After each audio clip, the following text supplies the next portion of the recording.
Feliz sábado para todos.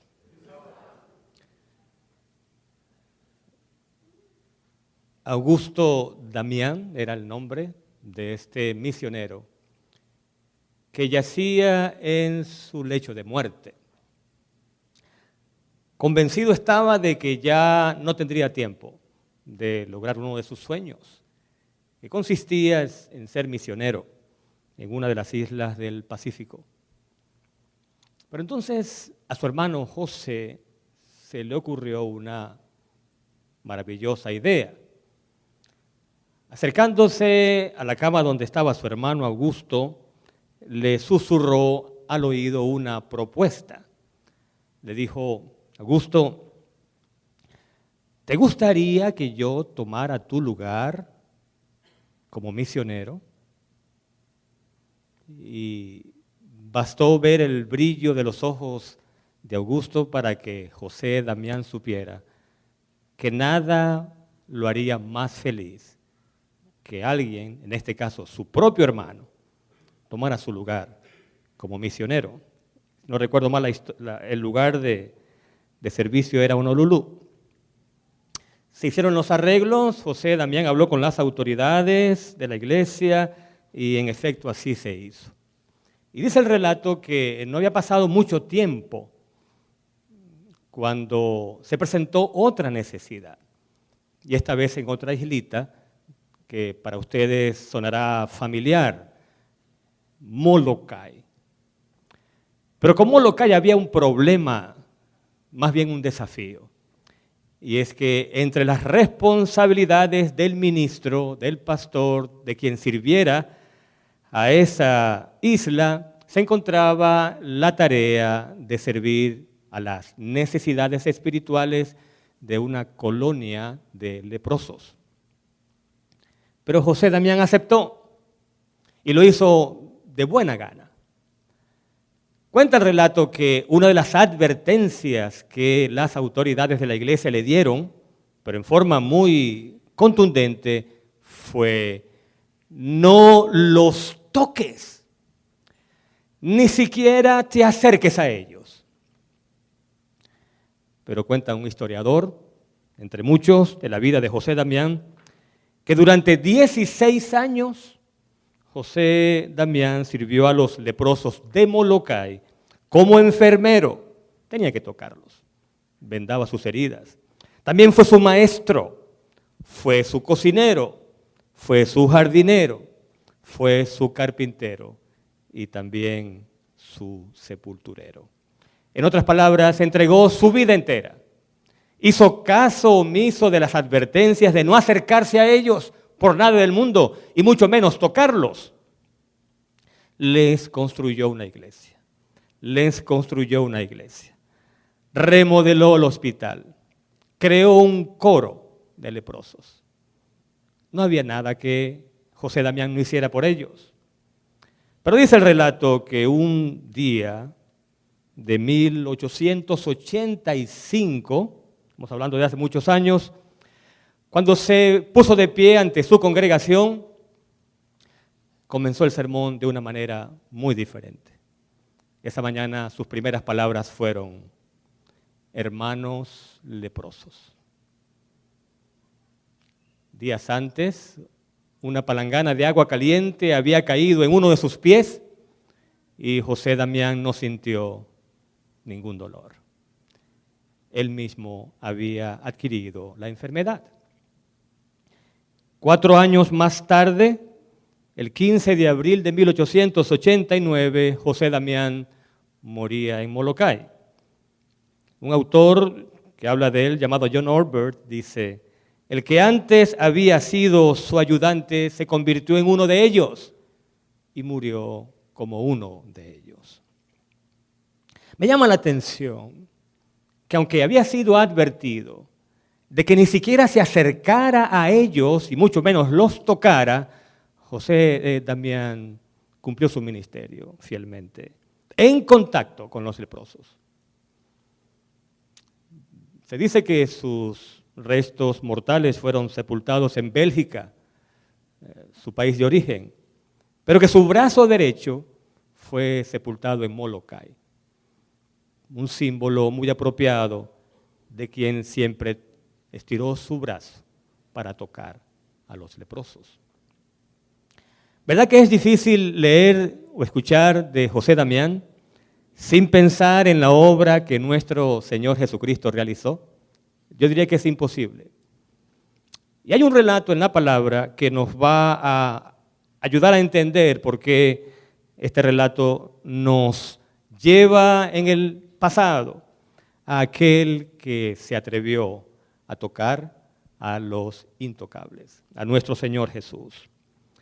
3 de los evangelistas relatan el hecho, pero nos vamos a concentrar principalmente en 2 de ellos. Marcos capítulo 1, versículos 40 al 45, marque ese pasaje en su Biblia, porque nos vamos a mover entre Marcos 1, 40 al 45, y Lucas 5, los versículos 12 al 14. Comenzando con Marcos, el capítulo número 1, y allí encontramos, tal como Marcos relata su evangelio y los hechos del Señor Jesús, él va directo al grano. En el versículo 40 del capítulo 1 dice, un leproso vino a él y de rodillas le rogó, si quieres, ¿qué cosa? Puedes limpiarme. Ahora, antes de que usted continúe con la lectura, una pregunta que pues surge de manera automática es, ¿cómo llegó hasta el Señor Jesús ese leproso? O sea, ¿cómo un leproso pudo acercarse al Señor Jesucristo cuando sabemos que donde quiera que Él estaba, ¿qué había además? Mucha gente. Siempre había lo que la Biblia califica como una multitud. ¿Cómo el leproso llegó hasta la misma presencia del Señor? Un poquito de trasfondo histórico, tomado de las referencias de varios autores, pero especialmente uno de ellos, de nombre William Barclay. Él dice que los leprosos no podían entrar a la ciudad. Les estaba prohibido categóricamente la entrada a la ciudad, mucho menos a los servicios religiosos, bajo pena de castigo. Y el castigo era 40 latigazos, cuando un leproso se atrevía a entrar en territorio prohibido. Bueno, no hay que ir muy lejos en la misma palabra de Dios. Si usted busca, deje marcado allí el Evangelio según San Marcos y vaya por favor al libro de Levítico. Y en Levítico, el capítulo número 13, allí encontramos qué restricciones pesaban sobre los leprosos. Levítico capítulo 13, los versículos 45 y 46. Todo el pasaje habla del tema, pero vamos a leer solamente estos 2 versículos. Dice, el leproso que tenga llagas llevará sus vestidos deshechos. ¿Qué más? Su cabeza descubierta y embozado pregonará, ¿qué dirá de él mismo?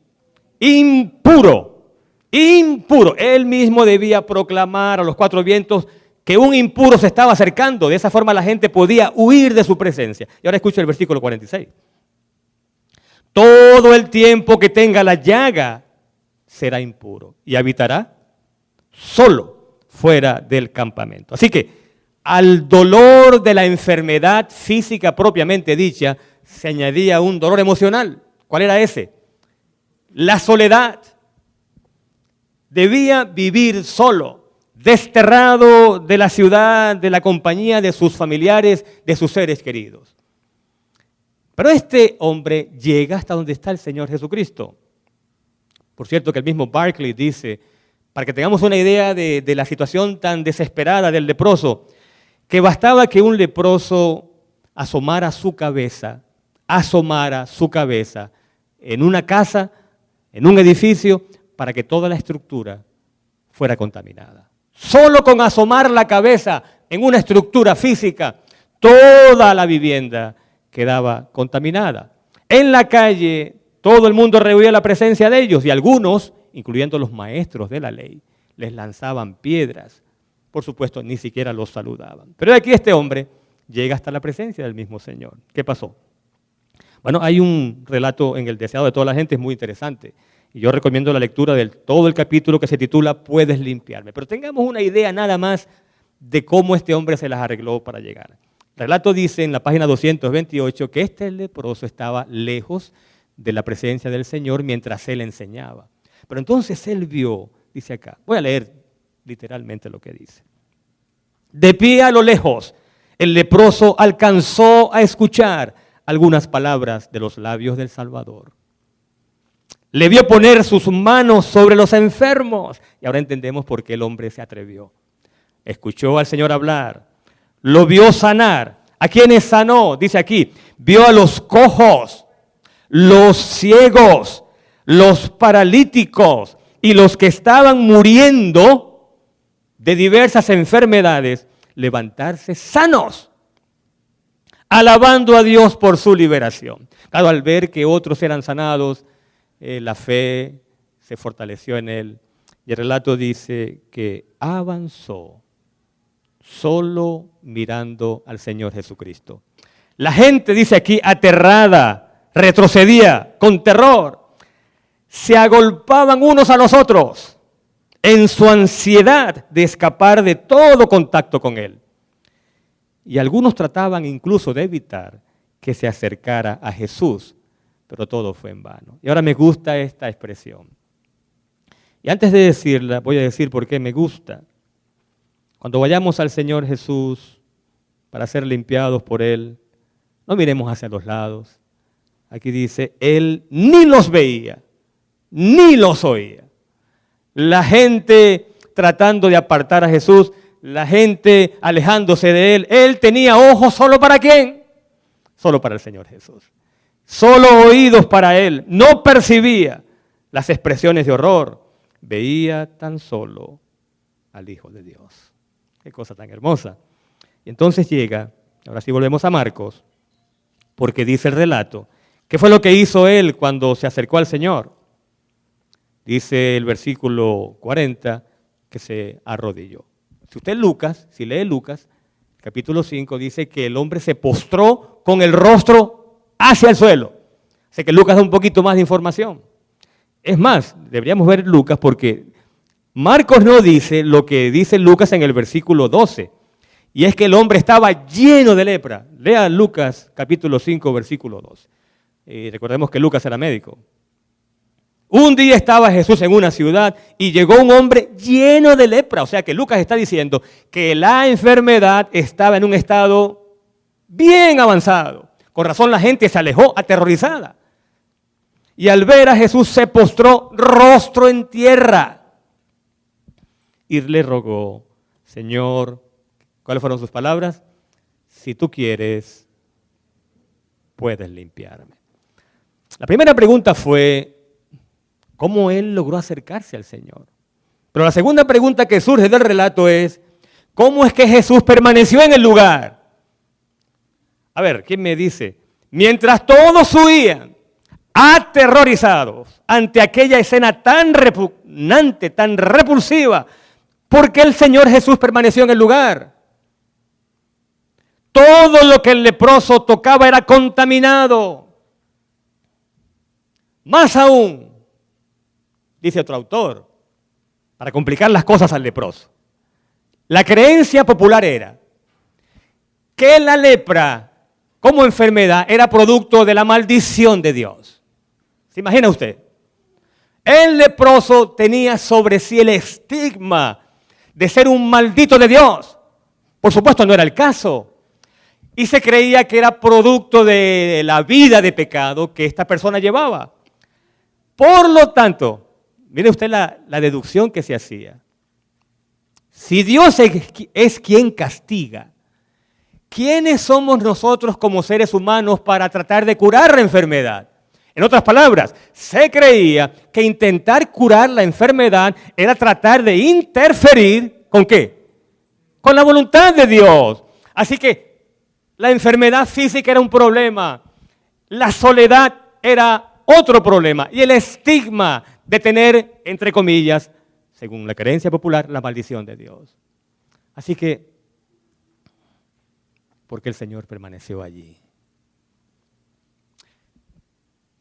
Estas son buenas noticias que traemos hoy como siempre ocurre cuando abrimos la palabra de Dios. Y la buena noticia es que el Señor no huyó de la presencia del leproso por la misma razón que no huirá de ti cuando de rodillas caigas delante de Él y le digas: Señor, perdona mis pecados, limpia mi maldad, limpia mi corazón. ¿Por qué lo sabemos? Bueno, si usted está en Lucas, muy cerquita de ese pasaje de Lucas 5:12, usted avanza un poquito más, en Lucas 5, y los versículos 31 y 32, cuando le preguntan a los discípulos de Jesús: ¿por qué el maestro de ustedes come y bebe con pecadores? Jesús respondió. Ni siquiera los discípulos, el mismo Señor, no dejó que sus discípulos respondieran a la pregunta: ¿por qué ustedes comen con pecadores? Y el Señor responde: los sanos, ahí está, los sanos no necesitan médico. ¿Quiénes son los que necesitan de médico? Los enfermos. Ahora, ¿de qué está hablando él? ¿De la enfermedad física? Bueno, leamos el siguiente versículo, porque el siguiente versículo aclara a qué referencia o a qué está aludiendo él. No he venido a llamar a justos, sino a ¿quiénes?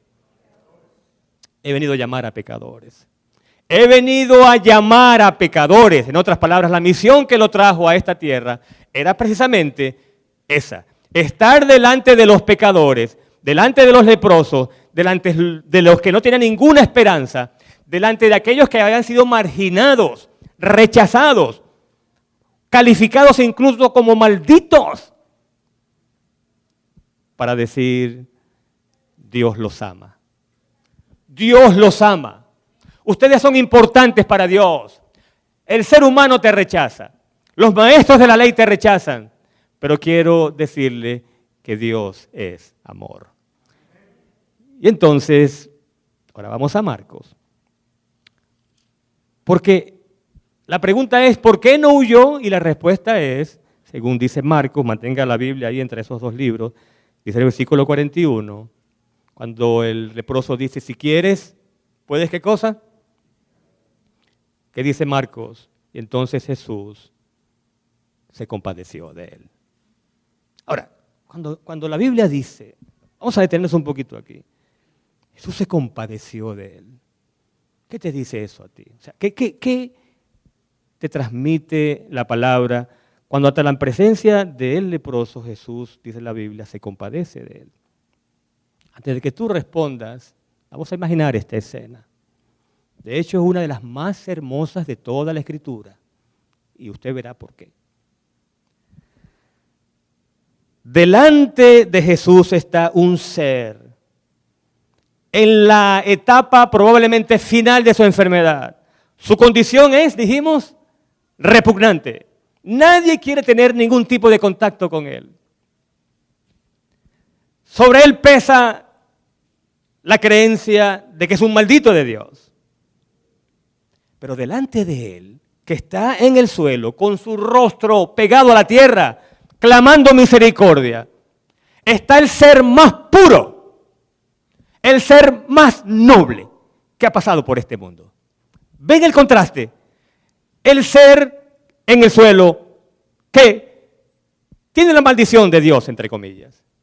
En un estado muy avanzado de la enfermedad, su condición es repulsiva, pero delante de él está de pie ¿quién? El Hijo de Dios.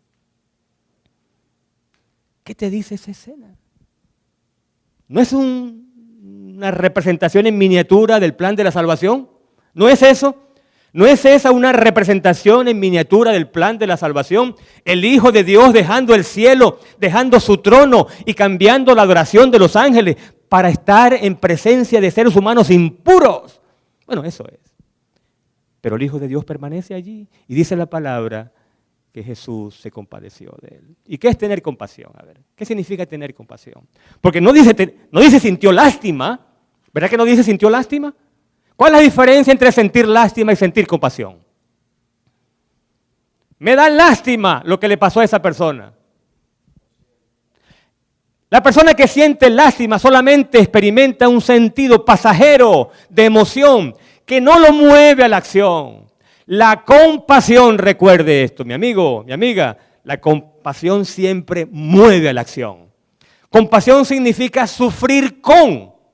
Significa que sales de tu lugar de comodidad, de tu zona de confort y vas a donde está la persona que está sufriendo y comparte su dolor. ¿Se entiende eso? Compasión es compartir el dolor, la soledad, la tristeza, el sufrimiento del otro. Y la Biblia dice que Jesús sintió compasión. Y cuando uno siente compasión, hace algo, ¿sí o no? La compasión te mueve a hacer algo. Y eso es lo que dice aquí. Marcos, versículo 41 del capítulo 1 dice, entonces Jesús se compadeció de él. Y extendió su mano. Ahí está. Hizo algo. Y ahora, alguien que por favor me puede explicar lo que sigue, porque realmente no está claro allí. Extendió su mano, lo tocó y le dijo, así lo quiero, queda limpio. Y así que habló, o sea, inmediatamente después de hablar, dice el relato, la lepra, ¿qué cosa? Desapareció. Ok, escribe la pregunta. ¿Cuándo desaparece la lepra? ¿Cuando él lo toca o después que dice, así lo quiero, queda limpio? ¿Cuándo desaparece la lepra? Primero lo tocó, después dice, quiero. Porque la pregunta había sido, de parte del leproso, si quieres. Lo cual quiere decir que en la mente del leproso no había ninguna duda de que el Señor podía hacerlo. Repitamos las palabras del leproso. Si quieres, puedes. ¿Qué significa eso? Si quieres, puedes. El leproso sabe que Jesús tiene poder. No duda del poder de Dios. Lo que él no sabe es si Jesús quiere. Sabe que puede. No sabe si quiere. ¿Por qué no sabe si quiere? Porque se le ha hecho creer que él no vale nada. Que tiene la maldición de Dios. Que su categoría es la de prácticamente una bestia. Nadie quiere saber nada de él. Él no duda del poder. Lo que duda es del querer. Pero Jesús le dice, quiero. Y le dice, sé limpio. Y se produce el milagro. La pregunta que estoy haciendo es, si bastaba con que él dijera, sé limpio, ¿por qué lo toca? Cuando no había ninguna necesidad de tocarlo. Oh, la otra pregunta es, ¿quién sabe cuántos años habían pasado sin que nadie hubiera tocado a esa persona? ¿Cuánto tiempo habría pasado sin sentir un toque humano? Jesús lo toca cuando no hay ninguna necesidad de tocarlo. Podía haber dicho la palabra, como ocurrió tantas otras veces en la Biblia, que él simplemente decía la palabra y el milagro se producía millas más lejos de distancia. ¿Han leído? Señor, no soy digno de que entres en mi casa. Solo di la palabra y mi siervo sanará. No tenía por qué tocarlo. Dios es un verdadero Padre Celestial. Él quiere que sepamos que no hay ningún problema en que nos acerquemos a Él. Que no lleguemos a pensar siquiera remotamente en la idea de que somos demasiado sucios, de que nuestros pecados son muchos, como para siquiera levantar la cabeza y mirar a Dios o acercarnos a Él. No, he venido a buscar, no a sanos, porque ellos no necesitan de médico. He venido a buscar a los enfermos y a llamarlos al arrepentimiento. Hace tiempo leí una ilustración que arroja luz sobre esto que estamos diciendo y tuvo lugar en la India. El doctor, protagonista del hecho, Paul Brand, y al rato lo menciona Philip Yancey en un libro llamado El Jesús que nunca conocí. Dice Yancey que el doctor Brand estaba en la India atendiendo leprosos. De hecho, dedicó su vida a atender leprosos. Y un día estaba examinando a un leproso, dando su diagnóstico, dando su tratamiento, etcétera, sin darse cuenta, de manera inconsciente, dice el relato, el doctor Brand puso su mano sobre el hombro de un leproso. Un acto inconsciente. Dice el relato que a los pocos segundos el leproso comenzó a llorar. Entonces el doctor Brown se dio cuenta de que algo estaba ocurriendo, pero él no sabía qué estaba pasando, por qué está llorando. Entonces le pide al intérprete que por favor le pregunte al leproso por qué está llorando. Y entonces el intérprete le pregunta, y entonces le dice al doctor Brown, doctor, él dice que está llorando porque usted puso su mano sobre él y porque desde hacía muchos años nadie lo había tocado. Wow. El Señor Jesús no tiene problemas en tocar tu corazón. No importa cuán sucio esté de pecado. Porque para eso Él vino. Las buenas noticias que hoy estamos trayendo aquí son que Dios tiene poder para sanarte y que Él quiere hacerlo. ¿De qué nos serviría un Dios con un inmenso poder para sanar, para perdonar, pero que no tuviera la más mínima disposición de hacerlo? Un Dios superpoderoso que calma tempestades, que con solo su palabra puede levantar un muerto.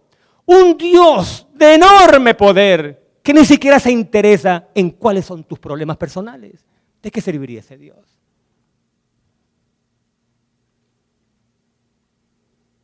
Yo no sé cuáles son tus problemas, pero sé que los tienes. ¿Verdad que sí? ¿Quién no tiene problemas? Problemas de salud, a ver qué más. Problemas de salud, ¿qué más? Familiares, entre cónyuges, padres con hijos, hermanos. Problemas laborales.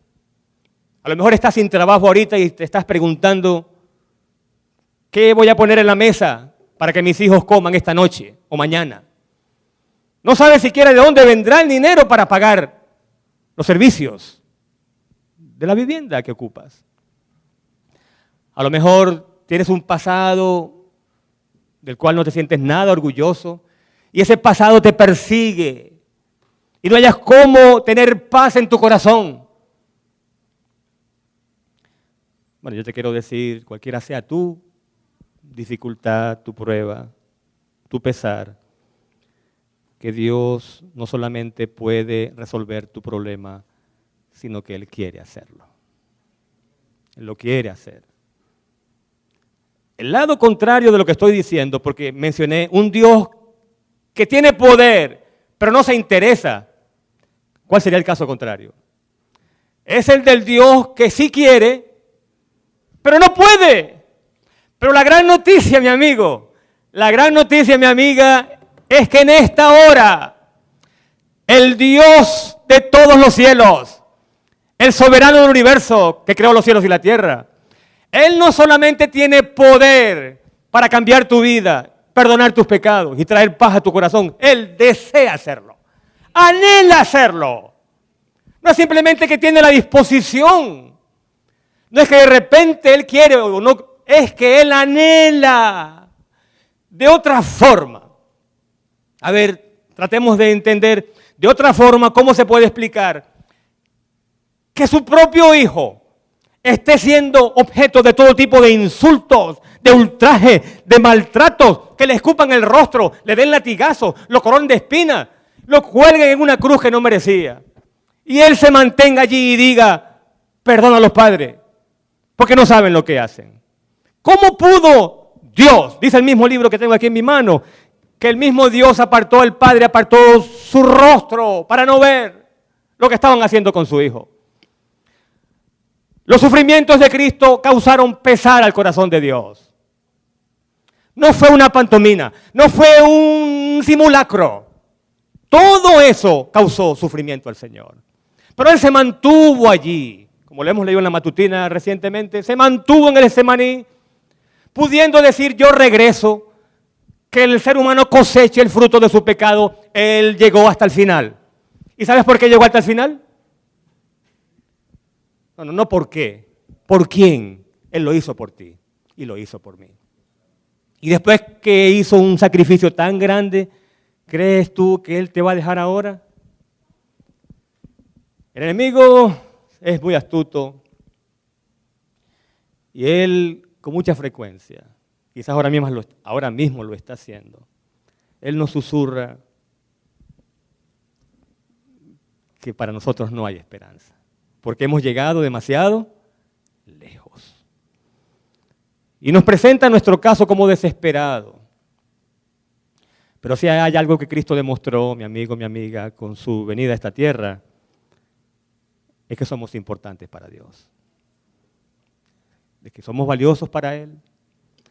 Y que no hay nada, oye bien, absolutamente nada que pueda impedir que Él nos ame. Nada, ni siquiera nuestro propio desprecio y rechazo, que puede impedir que Él siga detrás de nosotros. No pensaba decir esto, pero voy a mencionar porque lo leí esta semana. Me llamó mucho la atención al leer el Salmo 23, que cuando dice este pasaje del Salmo, que el bien y la misericordia me seguirán, ¿se acuerdan? El bien y la misericordia me seguirán. Decía un autor, y después lo confirmé con otro autor, decía, esa traducción en español, seguirán, es muy débil, decía el autor, porque ese verbo que allí se traduce como seguirán, en realidad lo que significa es me perseguirán. Y el autor lo que decía es que Dios es como y con respeto lo decía, es como un sabueso. Dios me persigue, dice él, no me deja, el amor de Dios me sigue por todos lados, hasta que yo llego y digo, finalmente Dios, no puedo seguir escapando de ti, no puedo seguir huyendo de ti, porque tu amor me persigue por todas partes. Ese es el amor de Dios. Lo que el autor está diciendo es que el bien y la misericordia, es decir, que el amor de Dios me seguirán todos los días de mi vida. Y aunque yo le dé la espalda, y aunque le diga no quiero nada que tener que ver contigo, y aunque le diga no me sigas persiguiendo porque no quiero, Él te va a perseguir todos los días de tu vida. Ese es el amor de Dios. El mismo amor que siguió a Pedro, cuando después de negarlo, dice el relato, salió corriendo y terminó derramando lágrimas. Es el mismo amor que sigue las pisadas de cada pecador que ha nacido en este mundo. Y que un día finalmente te encontró y dijiste, ya no voy a seguir huyendo, Señor, me entrego a ti. ¿Te acuerdas de ese día? ¿Cómo olvidarlo, verdad? ¿Cómo olvidar ese día? Cuando después de tanto huir, de dar la espalda a ese amor que te persiguió por todas partes, dijiste, ya no más, Señor, me entrego. Venciste, Señor, te entrego mi corazón. Y en esta hora, yo creo que la oportunidad es propicia para que le digamos al Señor, Señor, aquí estoy, renovando mi pacto de entrega a ti. Yo no sé hace cuántos años hiciste ese pacto o si tienes apenas algunos días, pero qué bueno sería que en esta hora dijéramos, Señor, aquí estoy de nuevo para darte gracias porque me has perseguido toda mi vida, porque me has seguido todo el tiempo y porque me encontraste y no me has soltado desde entonces. De hecho hay un versículo en la Biblia, uno de mis favoritos, está en Isaías, y si no me equivoco es el capítulo 54, el versículo es el 10. Ese es, qué cosa tan hermosa, qué cosa tan grande. Porque dice, porque los montes se moverán y los collados temblarán. Pero mi constante amor no se apartará de ti. Qué cosa tan grande. Ni mi pacto de paz se mudará, dice el Señor, el que tiene compasión de ti. Lo que está diciendo este pasaje es que es más fácil que un monte se cambie de lugar, que un collado se mueva, que tiemblen. Es más fácil que una montaña se mueva y caiga en el mar. Eso es más fácil a que Dios te deje de amar, a que Dios te deje de perseguir. No hay forma humana de entender cómo funciona, cómo opera en la práctica, lo que sabemos es que el amor de Dios es real y que un día nos alcanzó y por eso estamos aquí hoy. Y por nada del mundo, vamos a cambiar ese amor. ¿Qué nos ofrece el enemigo a cambio? Por favor. ¿Qué nos ofrece el enemigo? Popularidad, fama, dinero, placeres. Mi amigo, la paga del pecado es muerte. Lo que ese texto quiere decir es que el salario que el enemigo te paga después de que le sirves a él y le entregas tu vida, el pago que te da al final es ¿qué cosa? La muerte. ¿Y quién sería tan tonto para trabajar en el servicio de un jefe despiadado, desalmado, que después de servirle toda la vida, te paga con la muerte eterna? Hay un himno que dice, prefiero a mi Cristo. ¿Prefieres a Cristo? Sí, ¿tú también? Bueno, yo te quiero decir una vez más que la gran noticia en esta mañana es que así como Él no huyó de la presencia del leproso, en esta mañana Él está aquí, listo para extender su brazo. ¿Se acuerdan? Extendió su brazo y ¿qué hizo?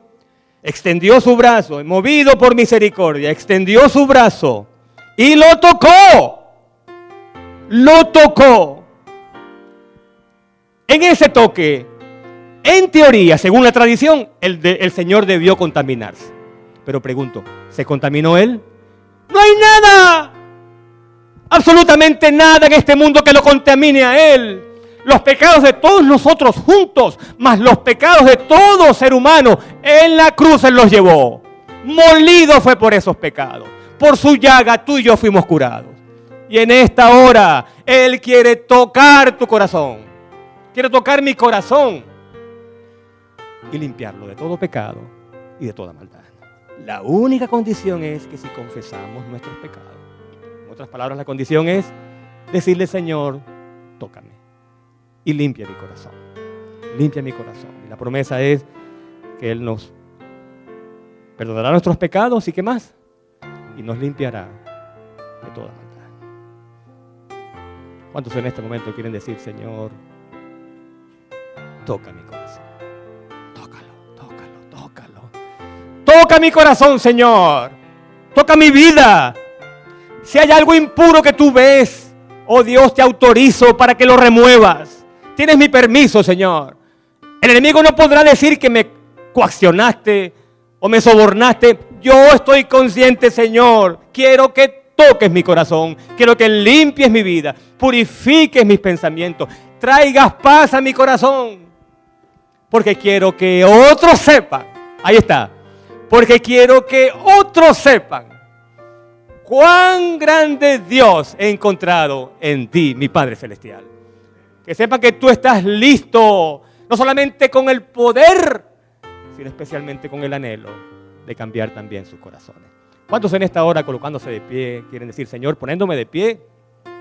Colocándome de pie, Señor, en esta hora te estoy diciendo, Padre, a través de Jesucristo, toca mi corazón, purifícalo, límpialo, los malos pensamientos, la falta de fe, esos pensamientos que con tanta frecuencia me acosan de que yo no soy digno. Oh Señor, que yo pueda entender que en Jesús soy digno delante de ti. Yo quiero pedir al Pastor Sánchez. Pastor, ¿tú quieres venir, Pastor Sánchez, y aprovechar que está usted presente acá? Así como usted ministra las necesidades de los pastores en toda la división, aquí un grupo de ovejas del rebaño está de pie, Pastor Sánchez, para pedirle a Dios que limpie nuestros corazones, que nos toque, que no nos deje, que no desista, que nos siga persiguiendo todos los días de nuestra vida, porque queremos habitar en la casa de Jehová. ¿Por cuánto tiempo dice el Salmo? Por largos días. Señor, qué bueno es escuchar tu santa palabra, pero nos sentimos bien cuando tú nos tocas y esa palabra llega a lo más profundo de nuestro ser. Señor, qué buena noticia el saber que tú estás muy cerca de nosotros. Y durante este tiempo lo hemos oído, lo hemos sentido y sobre todo lo hemos visto en tu santa palabra. Gracias, Señor, por tanta bondad. Gracias por tanta misericordia. Y gracias porque tú siempre estás muy cerca de nosotros. No hay lugar donde podamos irnos donde tú no estés. No hay lugar donde podamos escondernos donde tú no puedas estar. Y por eso, Señor, toma nuestras vidas, por favor. Tócanos. Que nadie salga de este lugar sin sentir tu toque y sin sentir tu efecto sanador sobre cada una de nuestras dolencias, nuestros pecados y tantas cosas que sentimos y que vivimos en este mundo. Pero nos vamos llenos de esperanza, Señor. Nos vamos llenos de fe, de confianza. Gracias por tu palabra. Gracias por oírnos. Y gracias por Jesucristo, nuestro Salvador. Todo esto te lo agradecemos y una vez más, toma nuestras vidas, toma nuestro ser, desde ahora y para siempre. Que el bien y la misericordia estén siempre con nosotros. En el nombre de Jesús. Amén.